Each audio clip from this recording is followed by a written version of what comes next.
الحمد لله رب العالمين.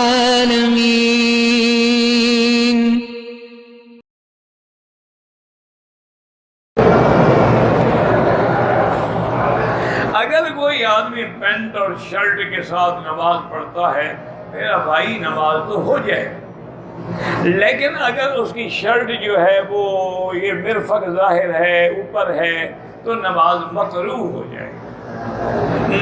نماز ہو جاتی ہے لیکن اس میں کراہت آ جاتی ہے.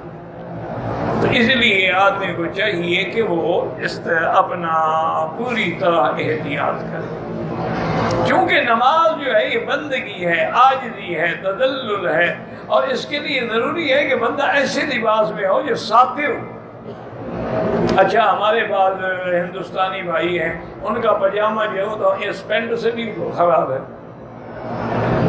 کوئی موٹی بلا تو ہوتی ہے نا، چھپا ہوا بدن، وہ تو پاجامہ پتلا پاجامہ ہے، سب کچھ اس کا نظر آ رہا ہے، اور حاجی صاحب ماشاءاللہ نمازیں پڑھ رہے ہیں. اس لیے ہمیشہ یہ جو میں نے دیکھا ہے ملائیشیا والوں کو، ملائیشیا کے لوگوں کو اور برونائی کے لوگوں کو، وہ ماشاءاللہ بڑے، اور بعض انڈونیشین بھی، کہ وہ پینٹ بھی پہنتے ہیں سب کچھ، لیکن جب نماز آئے گی اس کے اوپر لنگی باندھ دیں، نماز پڑھنے کے بعد لنگی کو، تاکہ نماز تو پورے سطر کے ساتھ ہونا. اب تم آگے نماز پڑھ رہے ہو، بالکل سکن ٹائٹ آپ نے جین پہنی ہوئی ہے، یا وہی پاجامہ ماشاءاللہ چوڑی دار پاجامہ پہنا ہوا ہے، تو پیچھے والے کو آپ کی سب کچھ زیارت ہو رہی ہے، اس کی نماز تو برباد ہو گئی نا. اس لیے احتیاط کریں.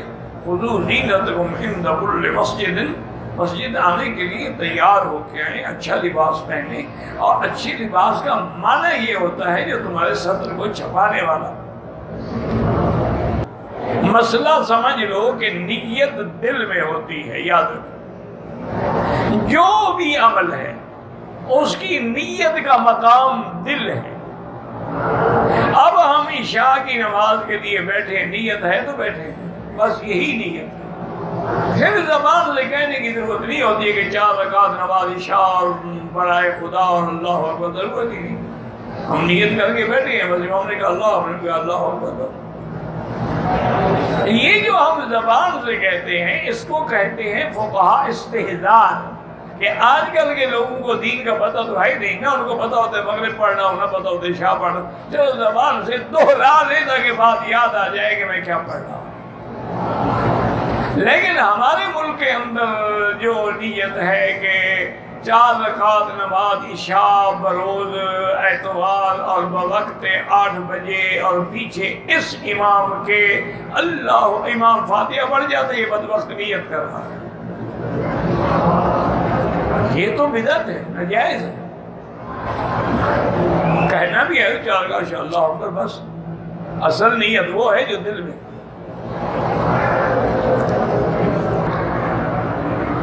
میرا بھائی یہ مسئلہ کوئی 100 دفعہ تو بیان ہو چکا ہے. اگر آپ کو سمجھ نہیں آیا ہے تو پھر ہم کیا کر سکتے ہیں کہ بھئی امام ابو حنیفہ رحمۃ اللہ علیہ کی فقہ پہ عمل کرنے والے جو ہیں ان کو امام کے پیچھے فاتحہ پڑھنے کی ضرورت نہیں ہے.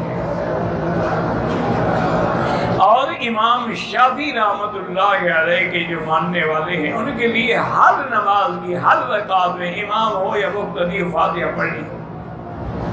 جو حنبلی ہیں، امام احمد ابن حنبل رحمۃ اللہ علیہ کے مسلک پہ، وہ فرماتے ہیں کہ اگر قرات جہری ہے، یعنی فجر کی نماز ہے، مغرب کی نماز، عشاء کی نماز، امام زور سے قرآن پڑھ رہے تو فاتحہ نہ پڑھے. اگر نماز سری ہے جیسے ظہر ہے یا عصر ہے کہ امام آہستہ پڑھتا ہے، زور سے نہیں پڑھتا، تو فاتحہ پڑھے. تو ان کے نزدیک بھی جہری نماز میں فاتحہ نہیں پڑھنی چاہیے. امام ابو حنیفہ رحمۃ اللہ علیہ فرماتے ہیں کہ مطلقاً جب آدمی مقتدی ہے تو اس کو فاتحہ نہیں پڑھنی، کیوں؟ قرآن بھی یہی کہتا ہے کہ اذا قرئ القرآن فاستمعوا له وانصتوا اور مسلم کے اندر صحیح حدیث ہے، حضور نے فرمایا اذا قرأ فانصتوا، جب امام پڑھے تو تم چپ رہو۔ اور اسی طرح صحیح حدیث ہے، حضور نے فرمایا من کان له امام فقراءۃ الامام له قراءۃ، جس کا امام ہے، امام کا پڑھنا جو ہے وہی مقتدی کا پڑھنا، جب امام نے پڑھ لیا تو گویا ہم نے پڑھ لیا۔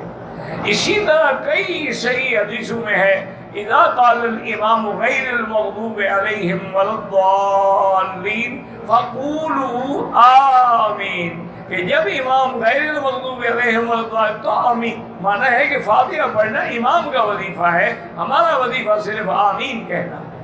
تو یہ ساری حدیثیں ہیں، اعتراض کسی پہ نہ کرو، اور سب پہ اللہ کروڑوں رحمتیں فرمائے اور سب کی نمازیں قبول و منظور فرمائے۔ لیکن الحمدللہ ثم الحمدللہ احناف کے پاس بھی قرآن سے بھی حدیث سے بھی دلائل کی انتہا ہے ماشاء۔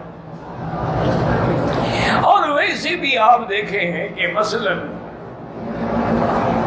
امام نے ظہر کی نماز میں اتفاق سے وہ سورت پڑھ لی جس میں سجدہ تلاوت ہے، اب امام سجدہ کرے گا کہ نہیں کرے گا؟ کرے گا۔ اچھا ہم امام کے پیچھے سجدہ کریں گے کہ نہیں کریں گے؟ حالانکہ نہ ہم نے پڑھا ہے نہ سنا ہے۔ سجدہ تلاوت اس پہ ہوتا ہے نا پڑھے یا سنے، یہاں ہم نے نہ پڑھا نہ سنا، مانا یہ ہوا کہ امام کا پڑھنا ہمارا پڑھنا۔